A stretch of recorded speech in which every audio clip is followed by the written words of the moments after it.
유튜브에서 철학에 관련된 흥미로운 영상 하나를 봤습니다. 이 영상은 변호사 되지 말아요 라는 영상을 패러디해서 만든 철학과 오지 말아요 라는 제목의 컨텐츠였는데요. 대학 내용은 이렇습니다. 철학과에 오면 굶어 죽기 딱이다.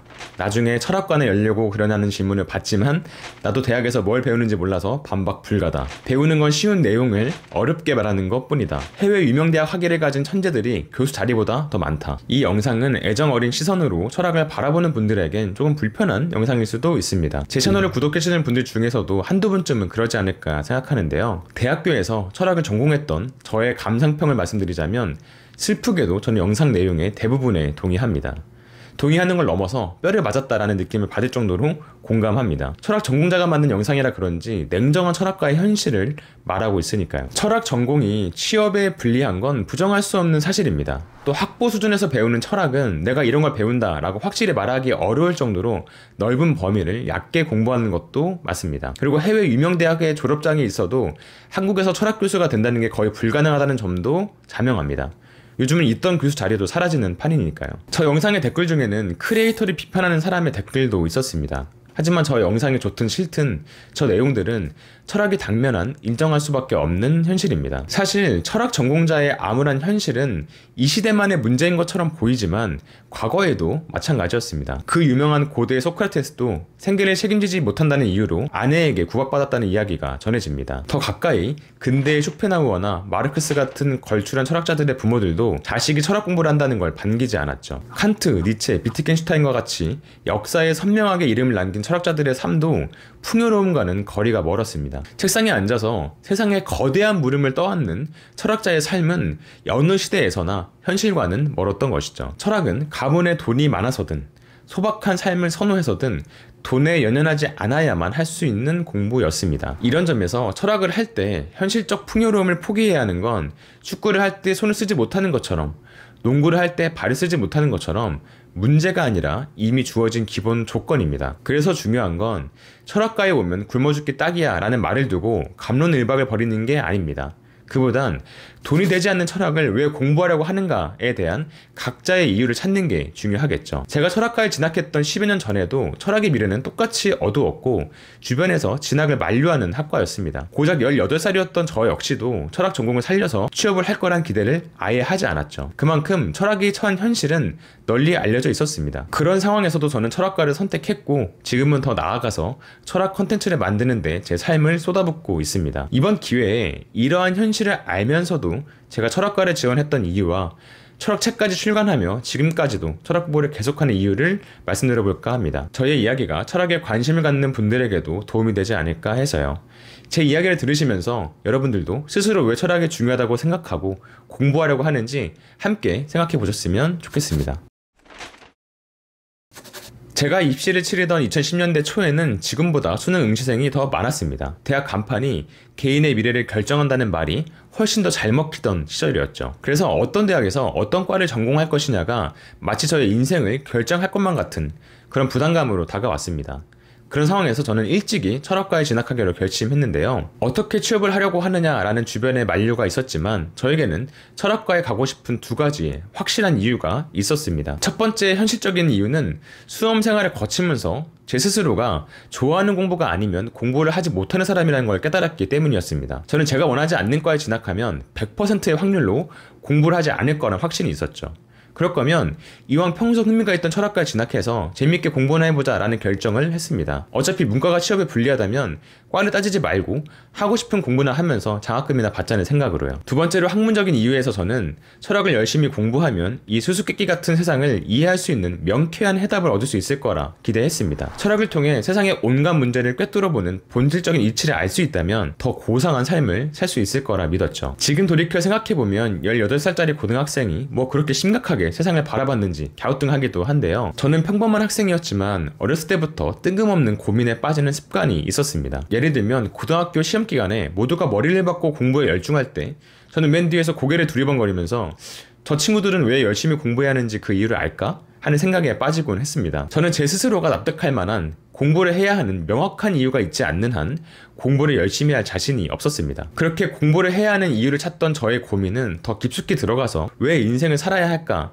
하는 실존적인 물음에까지 다다랐습니다. 이런 물음을 가진 상태에서 도서관에서 우연히 만난 철학책들은 저를 매료시키기 충분했습니다. 그리하여 잘 이해되지도 않던 철학책들을 찾아서 무작정 읽기 시작했죠. 그 중에서도 데카르트나 마르크스 아우렐리우스, 스피노자와 같이 이성을 강조하는 철학자들의 책에 빠져들었습니다. 당시 저는 그 철학자들의 텍스트를 전혀 이해하지 못했습니다. 그런데 무언가 대단한 진리가 숨어 있을 것만 같다는 인상은 받았죠. 그래서 언젠가 본격적으로 철학 공부를 한다면 그 숨은 진리를 찾을 수 있을 거란 기대감이 생겼죠. 그렇게 수박 겉핥기식으로 철학을 공부하다가 안 되겠다, 대학교에 가서 제대로 철학 공부를 해봐야겠다 하는 결심을 하고 수능을 공부해서 철학과에 진학했습니다. 그런데 실제 철학과에 입학한 다음 저의 삶은 제가 기대했던 것과는 거리가 멀었습니다. 대학교에서 철학을 공부하면서 저는 현실적인 이유와 학문적인 이유에서 철학에 대한 회의감을 느꼈는데요. 첫 번째 현실적인 이유는 철학은 저에게 가장 재미있는 학문인 동시에 가장 저의 삶과 동떨어진 학문이라는 점이었습니다. 사회에 대한 철학의 비판적 탐구는 강의실 밖으로 걸어 나오는 순간 신기루처럼 사라져버리고 말았습니다. 교실에서 배운 철학으로 제가 살아가는 치열한 현실의 문제를 해결하기엔 철학은 너무 한가한 학문처럼 보였습니다. 이와 더불어서 지식인이 몰락하는 시대적인 흐름과 맞물려서 철학을 배운 사람이 사회에서 할 수 있는 역할이 딱히 없다는 사실도 목격할 수 있었죠. 미시적인 개인의 문제에 대해서도 거시적인 사회 문제에 대해서도 철학적 논의가 파고들 여지는 없어 보였습니다. 그러는 가운데 철학과에 퍼져있는 무기력함은 단순히 취업을 걱정하며 다른 과를 기웃거리는 학생에게서 출발하는 문제가 아니라 현실에서 점점 밀려나고 있는 철학이라는 학문이 가진 문제라는 걸 알게 되었죠. 저의 현실적인 삶 속에서 출발한 철학에 대한 회의감은 어쩌면 저의 개인적인 경험을 바탕으로 한 불평에 불과할 수도 있습니다. 하지만 제가 고등학교 시절에 품었던 철학에 대한 기대를 놓은 건 현실적인 이유보다는 학문적인 이유에서였습니다. 제가 철학에 대해 회의를 느꼈던 두 번째 학문적인 이유는 철학을 공부하면서 철학을 통해 인간 삶의 문제에 대한 궁극적 해답을 얻을 수 있을 거란 저의 기대가 헛됨을 깨달았기 때문이었습니다. 저는 철학자들이 세상의 궁극적인 진리를 찾기 위해 탐구를 하는 줄 알았습니다.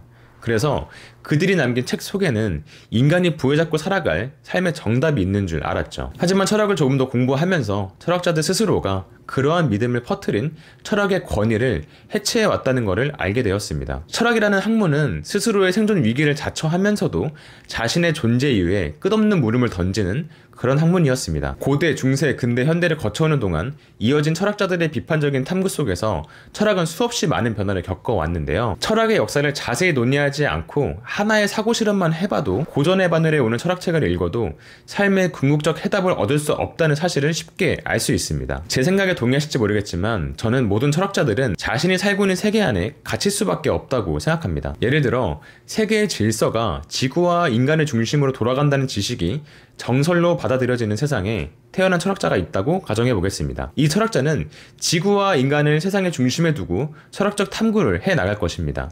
그리고 가진 역량을 최대한으로 발휘해서 자신이 살고 있는 세상을 설명하기 위한 철학적 세계관을 만들어내겠죠. 그렇다면 그 철학자가 만든 철학적 세계관이 우주에서 지구가 차지하는 비중은 티끌만한 먼지 정도밖에 안 된다는 사실이 당연하게 받아들여지는 우리 시대에서도 충분한 설명력을 가질까요? 저는 그렇지 않을 거라 생각합니다. 물론 어떤 지점에선 그 철학자의 통찰을 참고할 수도 있습니다.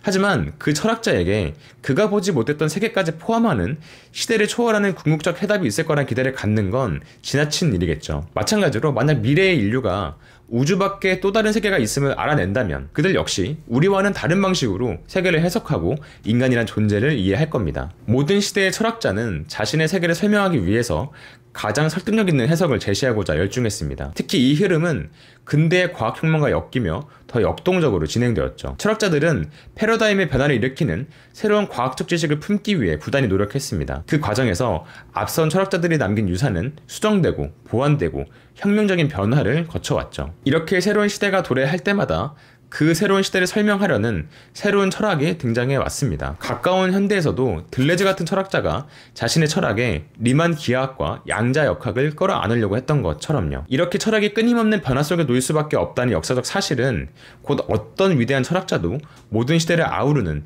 철학적 진리를 갖고 있지 않았음을 보여줍니다. 이와 같은 이유로 대학에서 철학을 공부하는 동안 저는 철학을 통해 세상의 이치나 세계를 아우르는 원리를 알 수 있을 거란 어린 시절 품었던 그 기대를 놓았습니다. 더 더 나아가서 철학이 그렇게 대단한 일을 할 수 있다는 믿음이 더 많은 문제를 야기한다는 생각에 더 가까워졌죠. 이런 문제의식으로부터 썼던 글들을 모아서 출간한 책이 저의 첫 번째 책 현실주의자를 위한 철학이었습니다. 사실 이 책은 철학적 진리를 부여잡고 살려고 했던 과거의 저를 질책하는 책이기도 했죠. 그렇다면 이제 뒤따르는 질문은 그럼에도 당신은 왜 철학 콘텐츠를 만들고 있는가 하는 질문일 겁니다. 철학을 통해서 삶의 답을 구할 수 있을 거란 기대가 사라졌다면 철학 공부를 그만두고 현실의 논리에 충실한 삶을 사는 게 더 합리적일 수 있으니까요. 철학을 통해 대단한 진리를 얻을 수 없다는 확신 속에서 저는 철학을 그만두기는커녕 더 많은 시간을 투자해 철학을 공부하고 콘텐츠를 만들기 위해 몰두하고 있는데요. 이제 이런 과정 속에서도 지금 제가 철학 공부를 계속하고 있는 이유를 말씀드릴까 합니다.